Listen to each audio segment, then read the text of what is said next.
This is episode 150.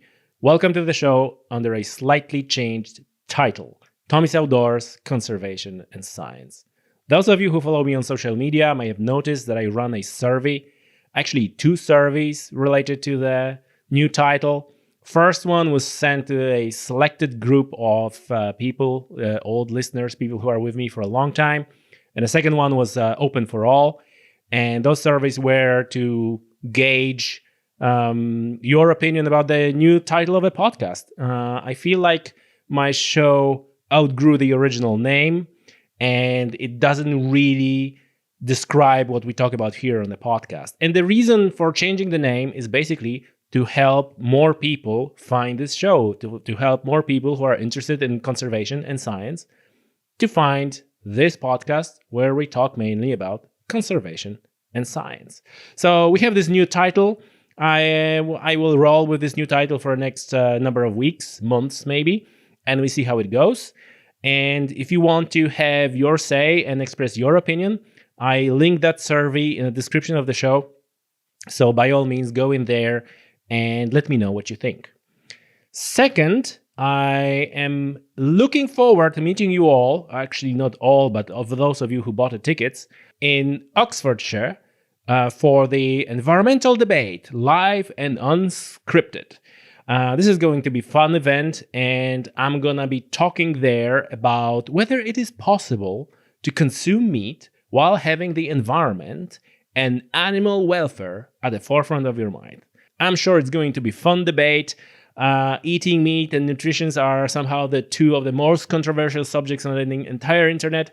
So I'm sure we have a lot of fun discussing those things. So if you have a ticket, I'm looking forward to meeting you there. And if you don't have a ticket, I think they're all sold out now. So next time. In this episode of the podcast, we are going to talk about predator control, especially as it relates to ground nesting birds. To discuss this uncomfortable and maybe even controversial subject, I am joined by Barry McMahon, Associate Professor at Wildlife Conservation and Zoonotic Epidemiology of University College Dublin. And for those of you who are interested in this subject, to go deeper into this subject outside of what we're going to discuss on the podcast, I compile an extensive list of peer-reviewed research as well as popular articles for those of you who want to read more. And to access that list, you need to subscribe to my newsletter. So I do this for every episode of the podcast. For people who are interested in the subject, they can further their knowledge or explore it a little bit more with some additional materials. And those additional materials are always in the newsletter. So go into the description of the show, newsletter.tommysoutdoors.com. The link is there. And pop your email address, and you will get, every 2 weeks, roughly, an email to your inbox where you are going to be notified about new episodes of the podcast. You will have access to additional materials related to the subject of the podcast, as well as some other informations, like, for example, live events, like the one that I mentioned earlier. Okay, so subscribe to that newsletter. It is great help to me and to the podcast. And this is also a great way to stay in touch with me and with the subjects we talk about here on the podcast. For sure, it's way better than social media. Okay, so that's it for this introduction. And now, without any further delay, we are going to talk about predator control, ground nesting birds with Professor Barry McMahon. Barry, welcome to the show. It's good to have you. Tommy, thanks very much for having me. It's great to be here. Yeah, I appreciate your time. Listen, we have a subject. I need to start with that. We have a subject, predator control.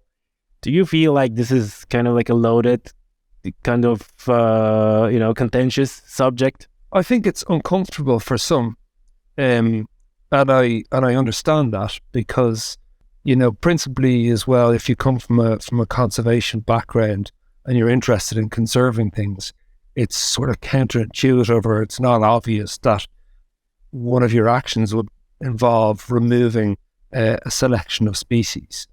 But I think the more you get into conservation, particularly in modern day landscapes, and particularly in modern day landscapes in Europe, the harder it is to avoid. So I don't necessarily see it as being contentious. I see it as being uncomfortable because it's not particularly nice, and that's not really why any of us got into the business originally for, you know? I think you put it that very well. It's just uncomfortable, and, you know, because I was just wondering whether this episode is even going to happen. And by the way, shout outs to Susan Doyle, who was presenting on a conference. And I understand, you know, when you're talking to other scientists and you're presenting your results, then you kind of like are more comfortable. And then all of a sudden the guy shows up like myself. Oh, what do you want to be on the podcast? And I imagine there's like all sorts of red flags. Like, oh my God, what is this guy about? Yeah, and that's one of the reasons why Susan isn't here actually, is because I had said, you know, would you like to talk to Tommy? And she said, well, you know, I think you'd be a lot more appropriate talking to him considering your experience and all the rest. And you know, Susan will be well able to talk to you about this. Again, it's just it's got to do with people feeling more comfortable and less exposed, if you like, to saying the wrong thing or being accused of coming from a particular prerogative. And that's, you know, that's one of the reasons why I'm here. No, I understand. I fully understand that, you know, you can handle Tommy. Yeah, no, Susan's a brilliant scientist, you know, and she would be well able to. Presentation was brilliant. I loved it. it. Yeah. So look, so maybe in a few words of introduction, if you can, for our listeners, you know, who you are, you know, what is your research, what you're taking on, just to give people a little bit of a background. Okay, so Tommy, I'm an associate professor in UCD, and I suppose I sit in three different areas that are all sort of related. The first is sort of conservation of wildlife species, mainly birds and agricultural ecosystems. That's the first one. The second one is looking at zoonotic disease emergence. So diseases humans contract from animals, usually looking at those from agricultural ecosystems. And then I sort of try and blend all this together by looking at how conflicts arise within different systems, mainly agricultural ecosystems. And again, one of the activities that we have in UCD here is that we have a master's program that tries to capture those three things, and they're quite unique in terms of the blend of activity. So in terms of dealing with conservation in agricultural systems, dealing with zoonotic spillover and where zoonoses emerge from, and then managing how conflicts might arise from that. Because, you know, for example, in the first category in relation to agricultural systems, people have different views as to what those agricultural systems should be doing. And out of those different views, there is conflict arising.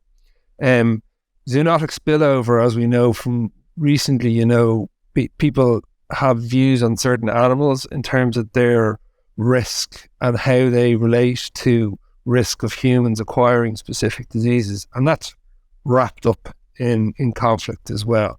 So I suppose it's over the years, the evolution of my interest in conflicts is because of the necessity to be able to actually deal with the core issues in conservation and zoonoses. Yeah, Barry, that already sounds like we have material for at least 3 other podcasts straight away.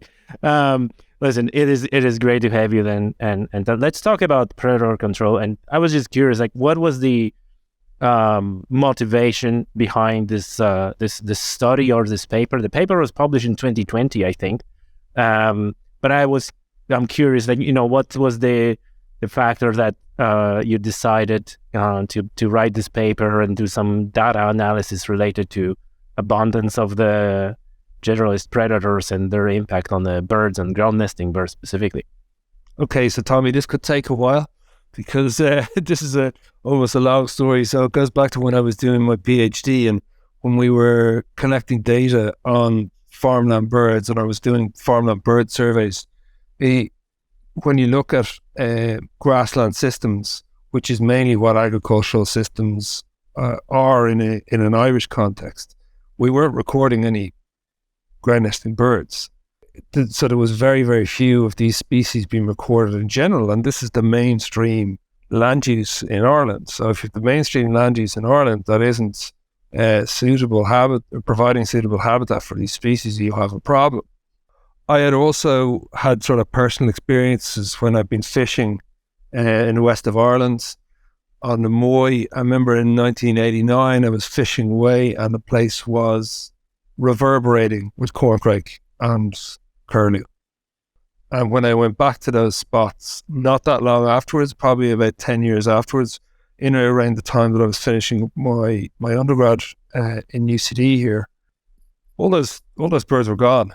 So there was something happening in that process, and I'd seen it in my own field work, and I'd seen it in different landscapes as well from mainstream agriculture. My PhD was around sort of production agricultural systems.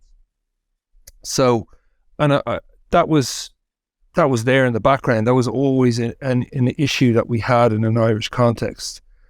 And I remember walking through Bora in County Offaly, where the place was basically alive with ground nesting bird species, through a range of different initiatives led by National Parks and Wildlife Services, and also at the time by the Irish Great Partridge Conservation Trust. And I was walking through that system, and there was like skylarks and lapwing, and we didn't see that many partridges, but we knew they were there. And I was talking to a colleague of mine, Steve Redpath, who's from the UK, and we said, we have to write something about this, because it's quite clear that there is something going on here that isn't going on in the rest of the country. That means that there's these ground nesting bird species. So that was the driver, and that was about 2016. So with the speed that academic research happens, by 2020 we had eventually got to the point where we were able to write the paper, but we had gone through lots of different discussions as to how, was it the case that predator control was good for these ground nesting birds, or was it the case that predators were bad for these ground nesting birds, if you like? And we sort of came up with the hypothesis that if you were a ground nesting bird, you were more likely to be predated, and therefore you were more likely to be in decline. And that is basically what the nub of the paper is about.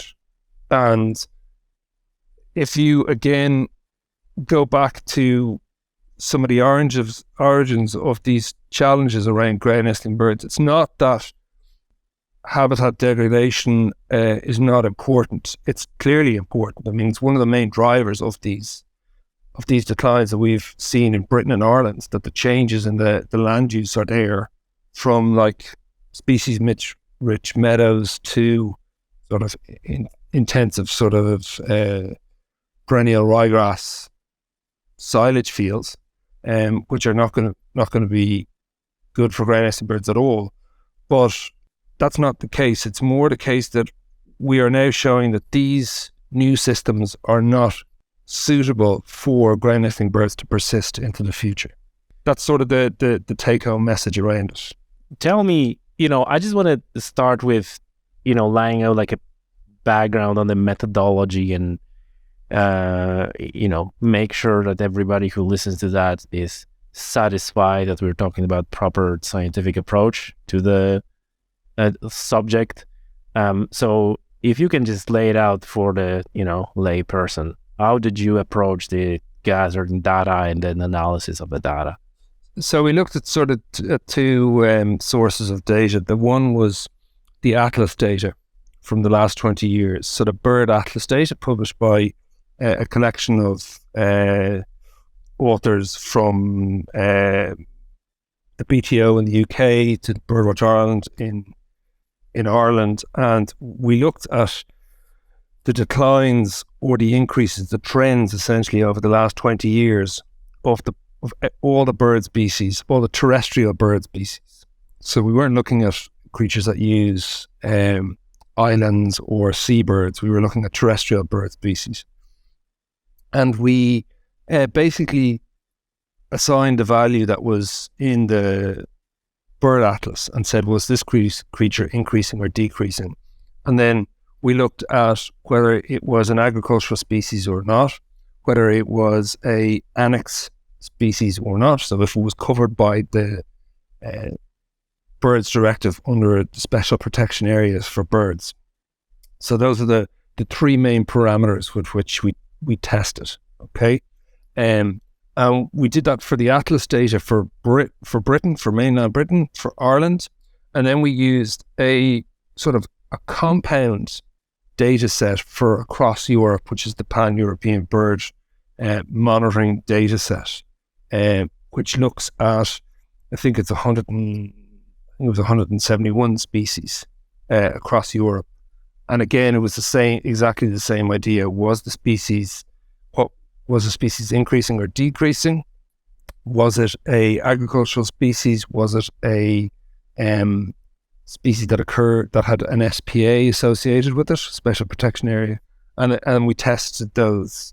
Again, we tested those parameters. So those are the two major sources of the data. So they're really well-established methods for looking at the trends. So the trend data are really good in terms of the outcome. And then the classifications were quite clear-cut as well. So if we used the Tucker and Heath method to classify whether it was an agricultural species, and then the annex species are listed under the Annex 1 species are listed under the Birds Directive. So that's pretty straightforward as well.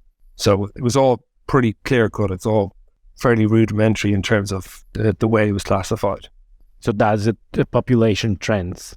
Yes, they were. And the now, response. so how now those generalist predators coming into picture? The generalist predators that were coming in was basically, I suppose, in terms of the actual association with it, it was an inference to be able to say that if you were a species that is in decline, that you were more likely to be predated because you nest on the ground. So that's what we were saying, that the data indicate, again, a paper by Stefan Roos published in 2018 showed that there was a generalist increase in predator numbers across Europe. So this was a sort of an inference to say, so this was like an association. There's not absolute X and Y data to say this is the case, but it's more the case of, we're saying that if you're a ground nesting bird, you're more likely to be in decline.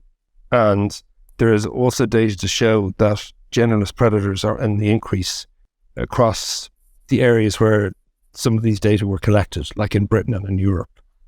Gotcha. And did you get any input in terms of comparison of the population in the areas where the predators are controlled, if there is a lethal predator control versus sort of boots on the ground kind of approach? That's a good question, and it's something we're trying to do. We're attempting to do a follow-up study. So, Tommy, really, one of the things that we would say the outputs of the study was to say that you really need proper designed experiments to be able to show where this is done. And some studies, like Kathy Fletcher's study, have shown that where there's sort of systematic predator control compared to where there's no systematic predator control on certain grouse moors, that it's better for certain wader species. So for golden plover and for lapwing. They tested it for curlew as well, but it wasn't.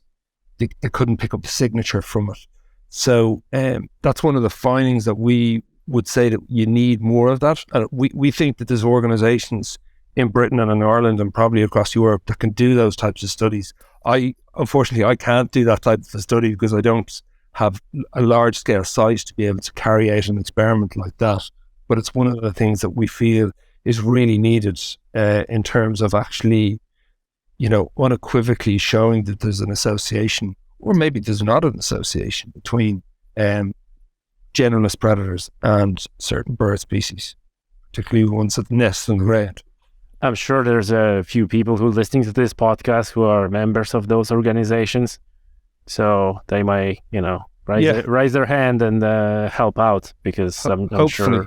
And the other thing that's really important, and this is something I've listened to other experts. I remember listening to Ian Newton, who some of your listeners might know as one of the sort of the finest researchers in terms of understanding predation. What he was saying was what's happened across the European landscapes, and particularly in Britain and Ireland, is that the degradation of the habitats has really meant that there's been a loss of ground nesting bird species.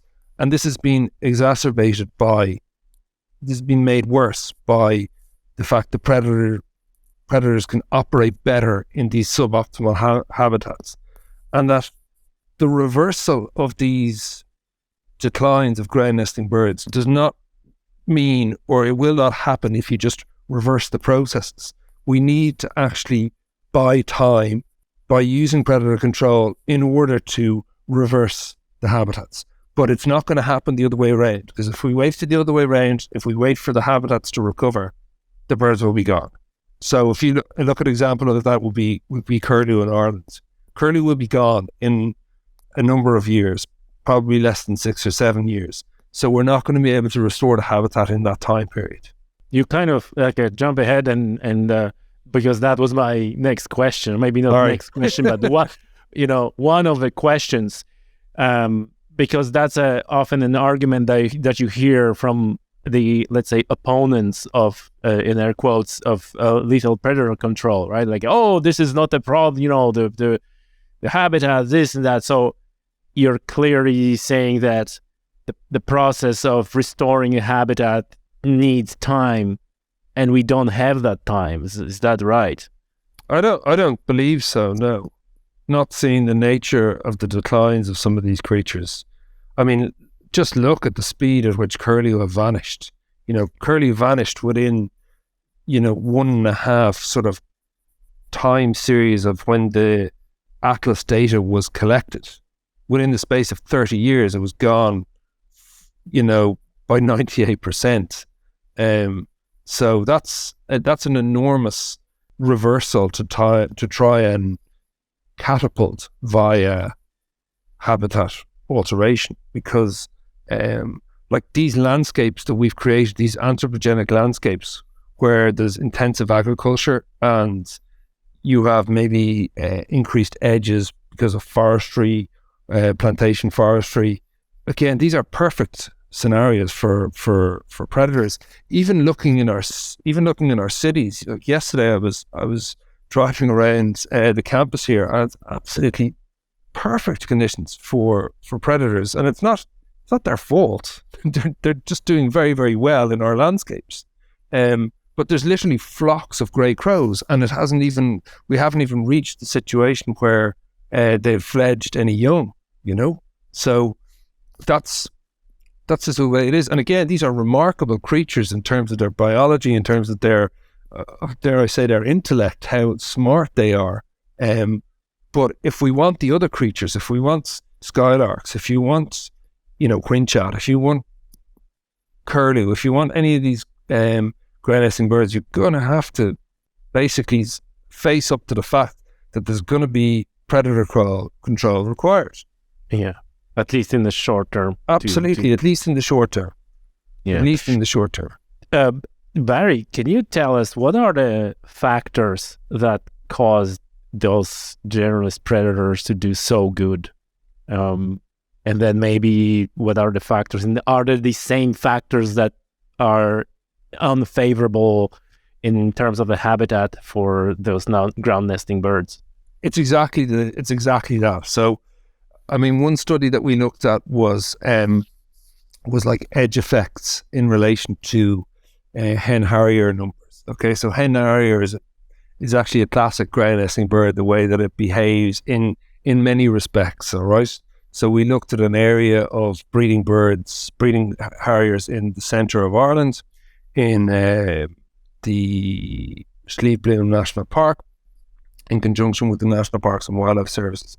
And the creatures that really enjoy habitats where there's interspersion, so there's a mixture and there's a different sort of positioning of various different habitats, which creates lots of edge and creates habitat types like, again, coniferous forestry. I'm not just having a go at coniferous forestry for the sake of it, but it's just a good example of where coniferous forestry provides a reservoir habitat where you have habitat for foxes and you have habitats for creatures like grey crows and for magpies. So they really enjoy those types of edge habitats.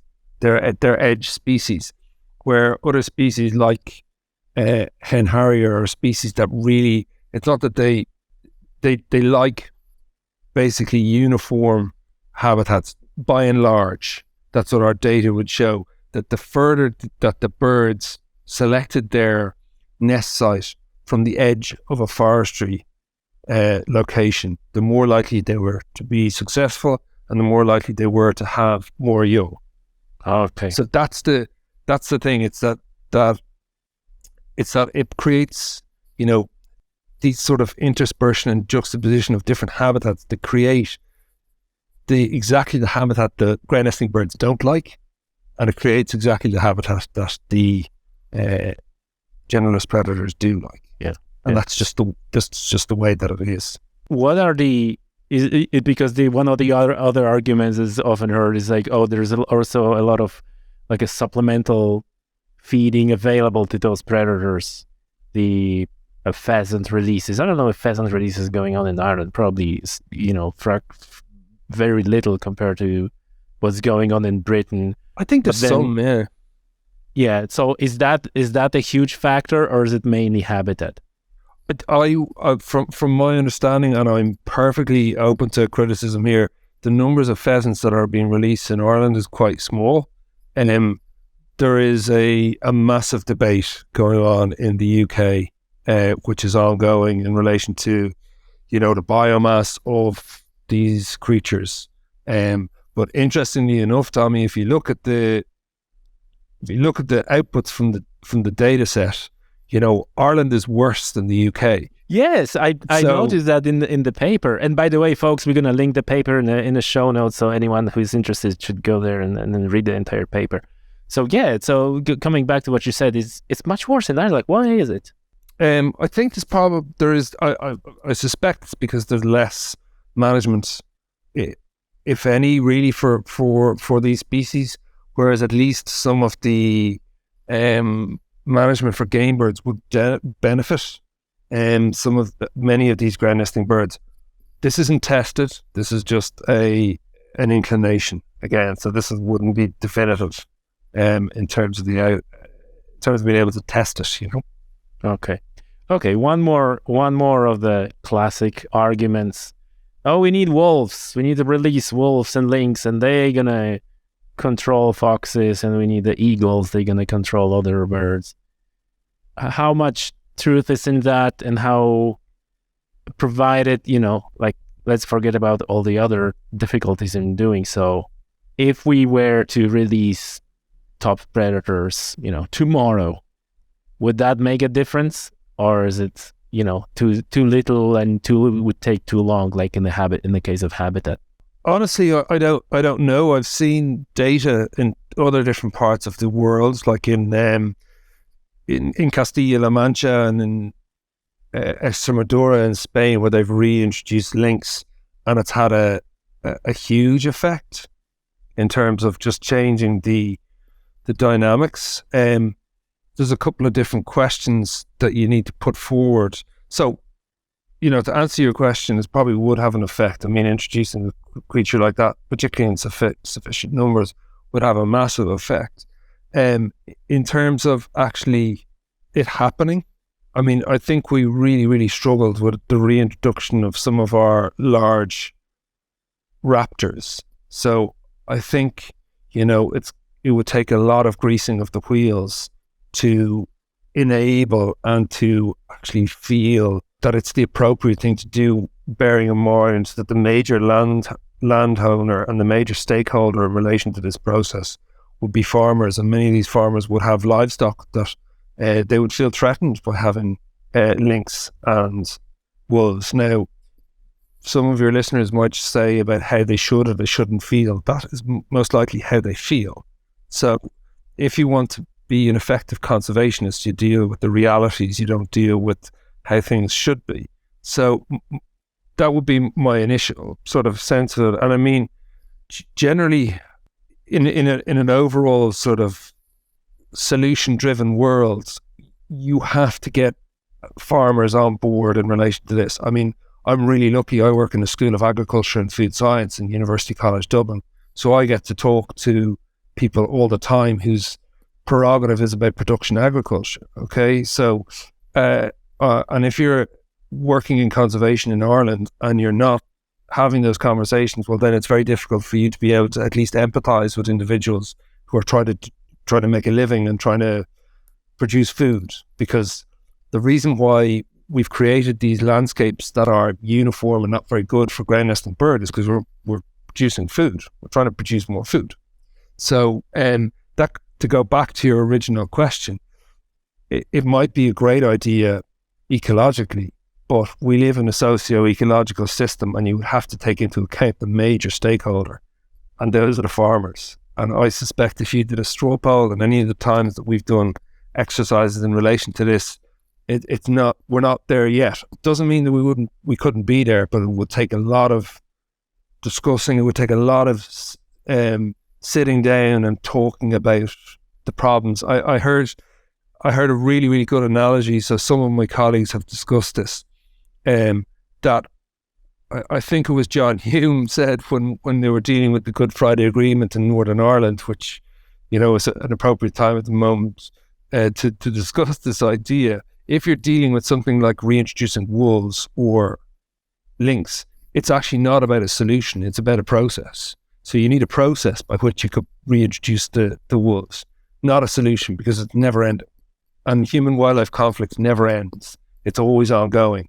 So you need to be able to continue that conversation rather than say, draw a line under it and go, that's it, we're going to do A, B, or C, and that's the end of it. Right, that's exactly it. It's like I heard that quote, and I keep repeating it on the podcast, that conservation is managing conflict, and that's essentially what's going on. Listen, so you have a pretty good insight also in the food production and, you know, impact of farming on the landscape and on the wildlife. Would you say that farming is a major factor, major driver of the biodiversity loss and you know, ground nesting birds and everything else? I think there's a couple of really important things. I think farm policy has got a huge amount to do with it, the same way as sort of conservation policy is really important. So we've gone through a process, particularly with the Common Agricultural Policy, by which we have seen various versions of it are better for facilitating biodiversity in production systems.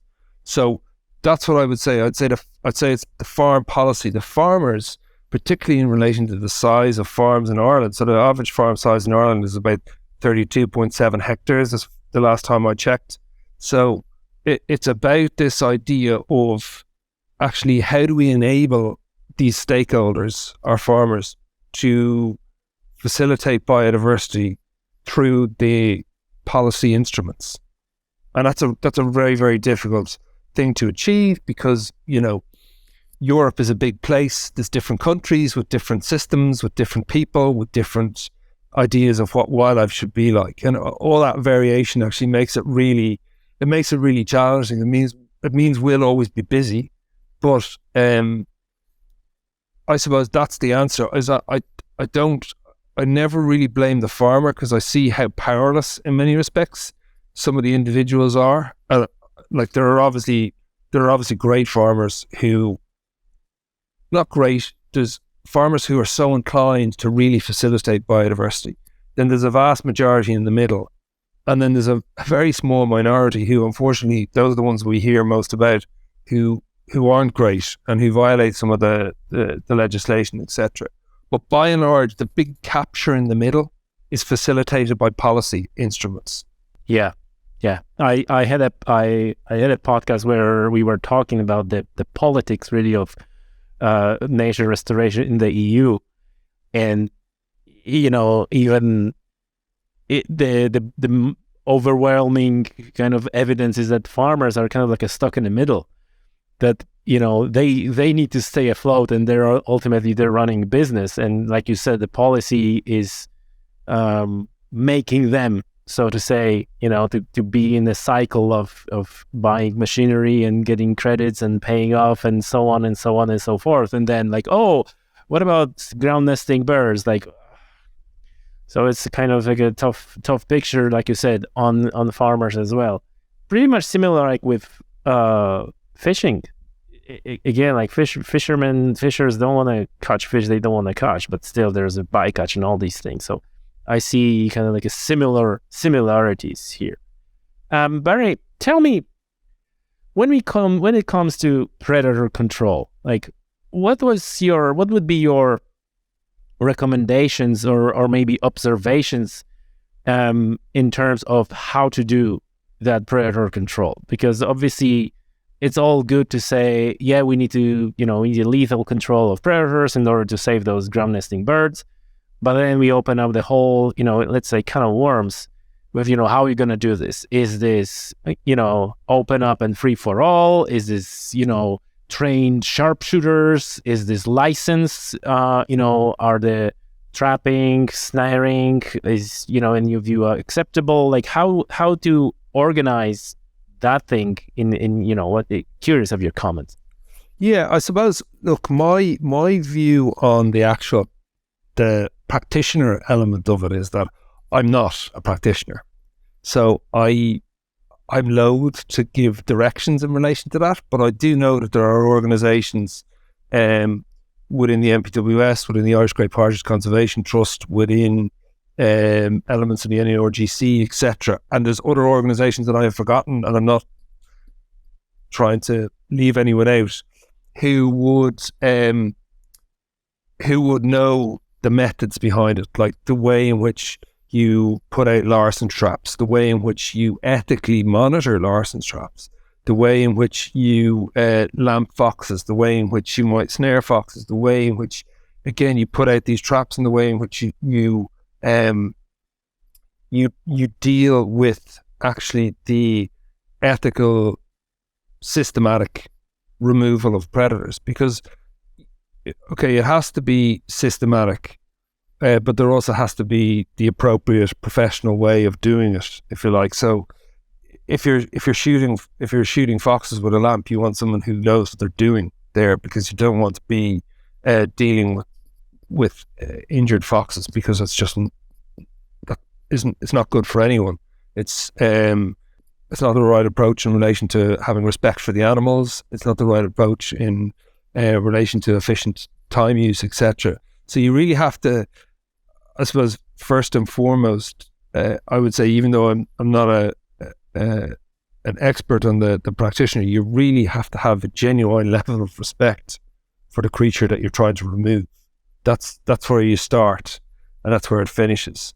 And then there are organisations that do facilitate training for individuals who want to either, I suppose, practicing by virtue of the fact that they have land themselves, or they want to input in relation to sort of gun club elements. But I would say it needs to be professional.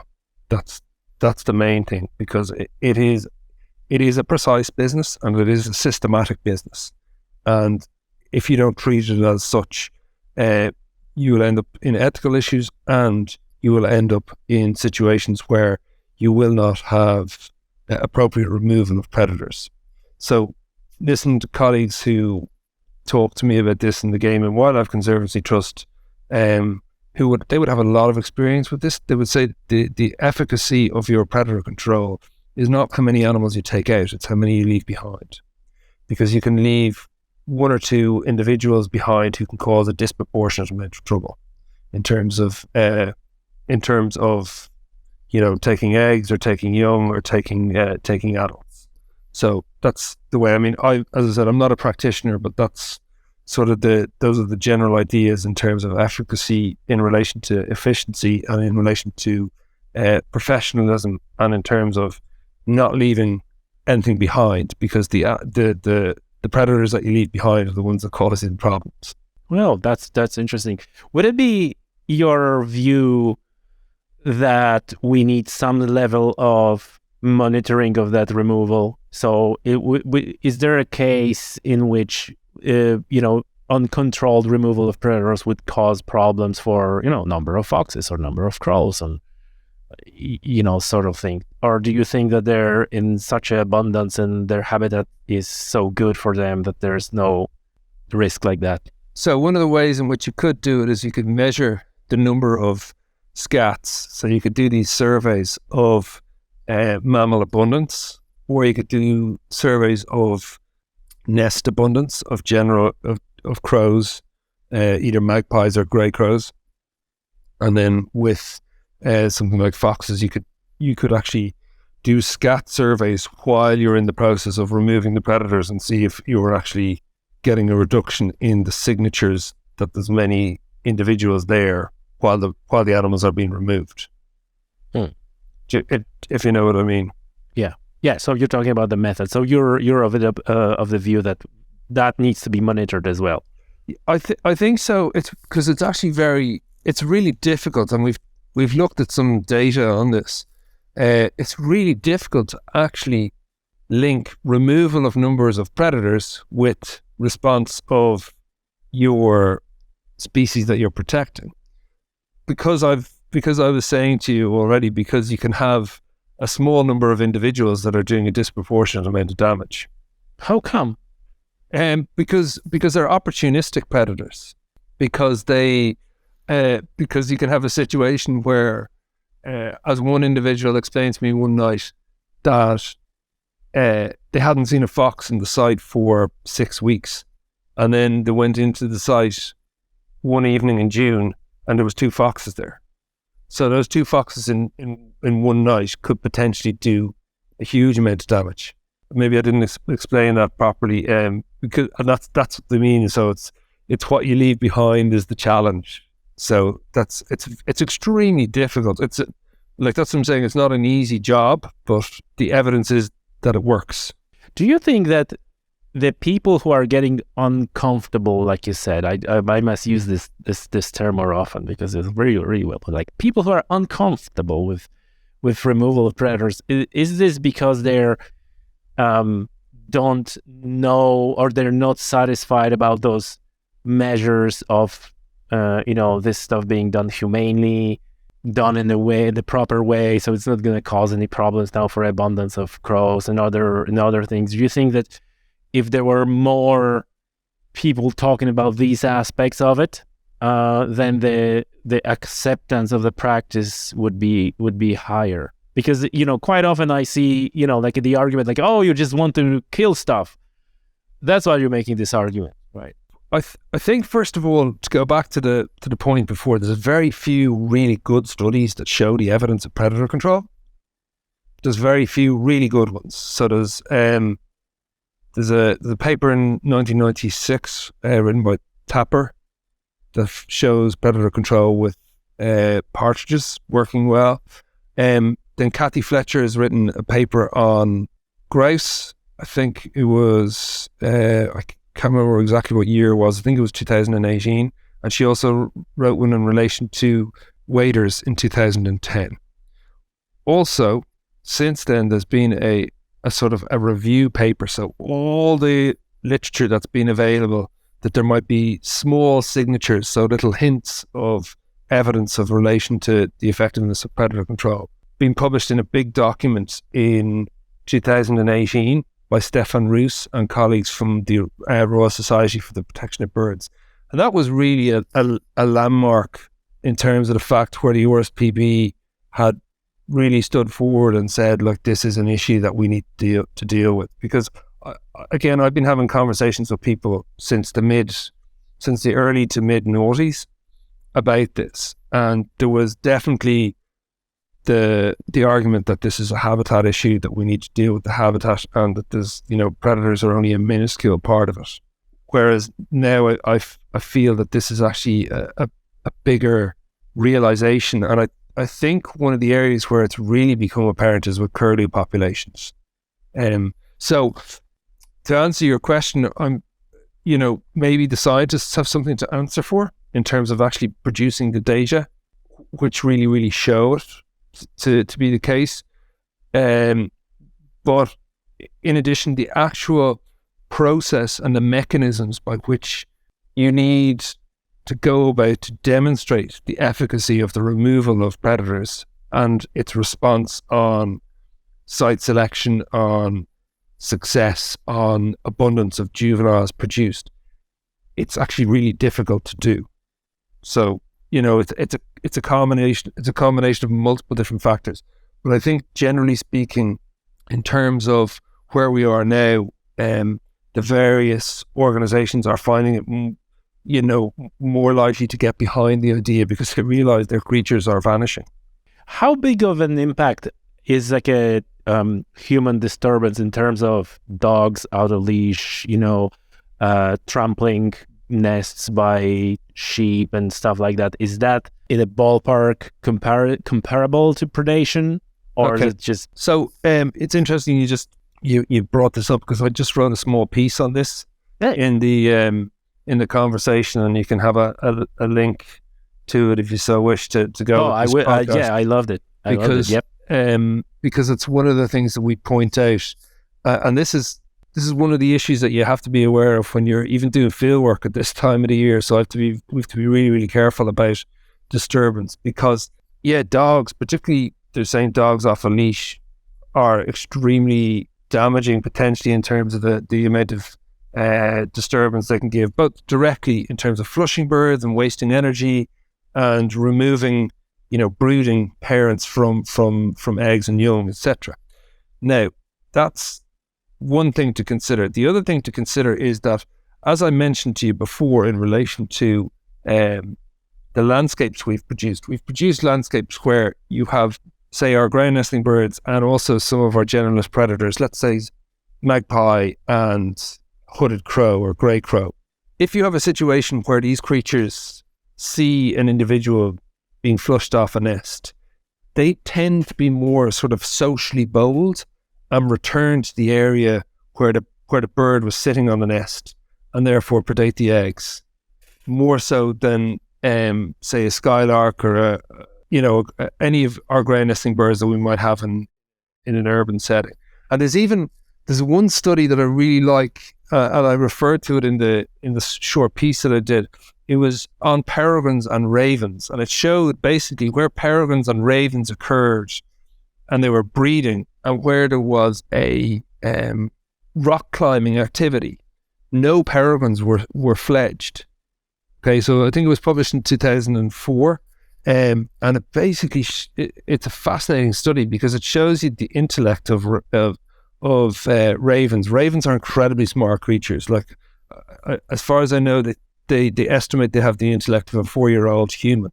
So when the rock climbers would disturb the ravens and the peregrines, the raven and the peregrine would fly off, and the raven would come back to the area first and then predate the nest, and the peregrines would obviously would fail. So these are the types of scenarios, in terms of disturbance. So this is why, when you go back to it again, there's so many different mechanisms by which generalist predators do better in human landscapes than the non-specialists, if you like. But yeah, I mean, it's the birds off the dogs off a leash is a really important one. And I mean, even someone just said it to me before we came on here. They said, "I saw your piece. I have a dog. What's wrong with my dog?" I said, "There's nothing wrong with your dog. It's you that's the problem." so it's the dog owners. And I don't get me wrong. I know plenty, and I grew up with dogs. But it's just no, for sure. It's a challenging one, like in terms of managing it. But I mean, this is not a new phenomenon in terms of human activity. So no, I think 2 episodes ago I was talking about, again, the episode was about future of hunting, but a part of that was like that the organizations, like you mentioned, mountaineering, for example, are not even considering their impacts on the environment. And there you give an example, like, nests are failing because of a rock climbing. I heard about the oyster catchers failing because of the surfers and stuff like that. So there is like a listen, I just want to get your opinion on the final bit, which is maybe I'm a little bit of a devil's advocate here, but not entirely. So those ground nesting birds, these are birds who have a life history that almost purposely is not taking advantage of the biggest advantage that birds have, which is ability to fly. Like, why on earth they're ground nesting? And, the question goes along the lines, are they not deserved to go extinct because they're just not adapted well to the world, how it is? And I preface that there's a little bit of a devil's advocate argument here, but there is a consideration here, like why, what's going on? It's a very pragmatic view, and it's a very functional view. I suppose you could make an argument that there is no place for ground nesting birds in the modern world, but it's very cold, and it's also very much ignoring the fact that there's dynamics going on in relation to, I suppose, the functions that birds give us in terms of, maybe controlling pests, or maybe even providing food, or even the cultural experiences in that sort of ecosystem services idea, looking at the provisioning, the regulatory and the cultural services. So that might be the case now, but things might change, so that in a few years, or in a number of centuries, if we're all here, God only knows. But anyway, that's a discussion for another day. Another podcast. Yeah. So if there is that situation where you remove that particular cohort, you could remove a whole sort of set of functions which we're not even aware of in terms of their functionality to humans or to the rest of the system, and that all the birds that are in the trees, all the birds that nest in shrubs, etc., would be in the same precarious situation that ground nesting birds are in now. That's my only sort of non-cold approach. I mean, I did have a situation where an individual did say to me, all these creatures that are going extinct or that are declining, is it not their fault? And I suppose sometimes it's such a coldly direct way of looking at it. Sometimes it can be hard to come up with a logical answer to it. But the only thing is that I would say, apart from the fact that it sounds ridiculous, and I know you're trying to sort of stir an answer out of me, it doesn't protect us against what we don't know, and we don't know the value of these creatures into the future, and that's probably their greatest value, is what we don't know about them. I'm kind of well aware that the question sounds, like you said, bizarre or just stupid, but then coming with an answer to that is kind of like difficult. Like when I was at a university, my professor told me that the most difficult question to or something to answer to is when you're doing a presentation and someone stands up and says like, this is all rubbish, and like, how am I gonna answer to that? So this is a little bit kind of that thing. Well, if they do that in a question, I'd say to any student, I'd say thank you very much for your contribution and move on. Exactly. Look, Barry, final one. How do you think situation will pan out for curlew in Ireland?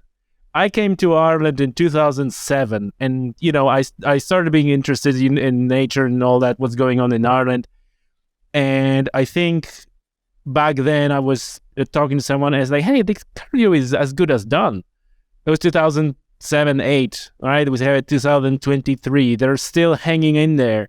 But are they as good as done? No, I don't believe so. And I believe it's sort of a bit of a symbolic response that we're giving to curlew. I also have a PhD student who's working on curlew, Grace Walsh, so I can't say that they're done. So no, I mean, I don't, but I genuinely don't believe so. I think there's enough of a response now, but I mean, it's just what I think is, I'm not sure what way it pans out. I don't know if there's going to be,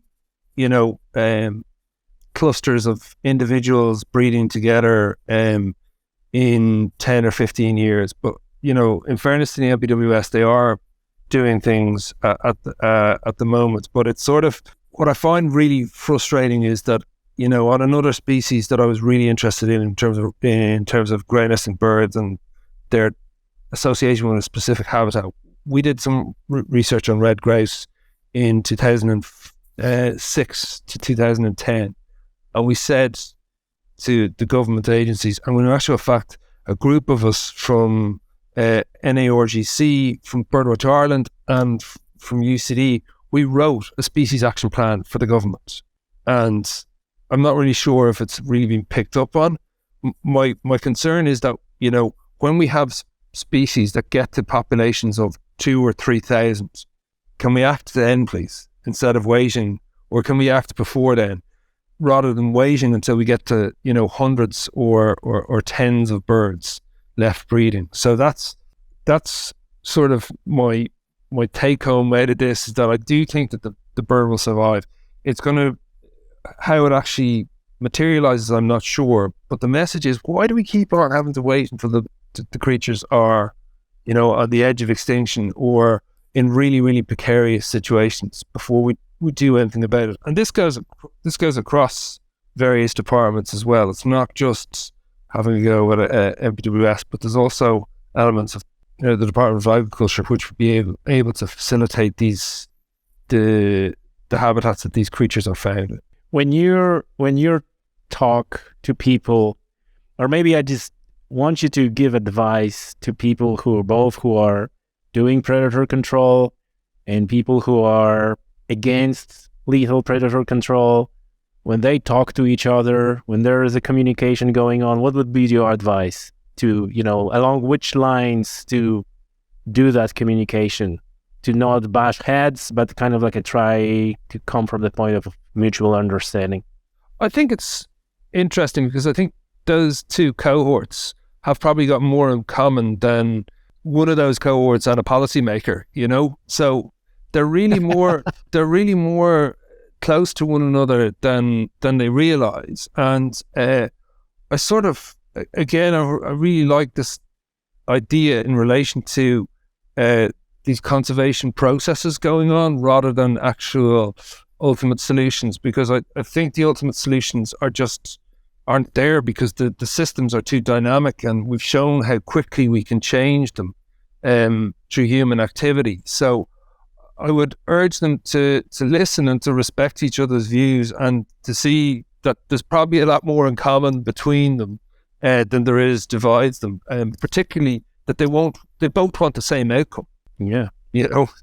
And finally, if you were in the charge of all those policies, or, maybe, like a emperor of the universe or whatever, what would you do to save those ground nesting birds? What would be like one biggest thing that realistically could happen? Gee, what a question. My God almighty. Probably spend a couple of months finding out who the best policy people were in a couple of different departments in Ireland or in Europe.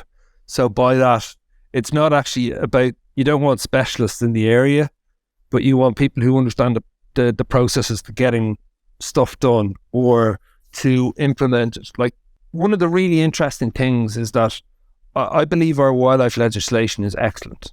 I genuinely believe our wildlife legislation is excellent. I think the way in which it's dealt with and the way it's respected is not. And I don't feel that we need, in terms of sort of in terms of the stick element, I don't think we need anything else. We don't need any more pieces of legislation in the dole or anything like that. I think we need people to implement them, and to implement them as they were written. That's the first point. So that's the stick dealt with first. And then in terms of the carrot, as I said, I think I would look to find the best people to devise instruments, not laws, but instruments, to be able to get conservationists and agriculturalists and foresters and land users to be able to work together. And again, this is a real process-driven activity in terms of creating a situation where you have to produce food, you have to produce products, etc., but in a way in which we can provide, critical amounts of space and critical amounts of habitats into the future, and in conjunction with the removal of predators, so that you can have these multifunctional landscapes operating. Again, so they produce food, they produce timber, they produce clean water, they produce clean air, etc., and that we can have the provision of biodiversity within those landscapes. Barry, thank you very much. It's been a pleasure. Thanks, Tommy. If you made it this far to the episode, then it was clearly something that interests you. So I have a favor to ask.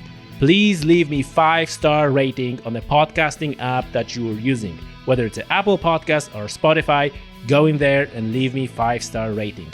And if you happen to be watching this podcast on YouTube, give me a thumbs up and leave the comment. This is great help for the show, and I really appreciate you doing this.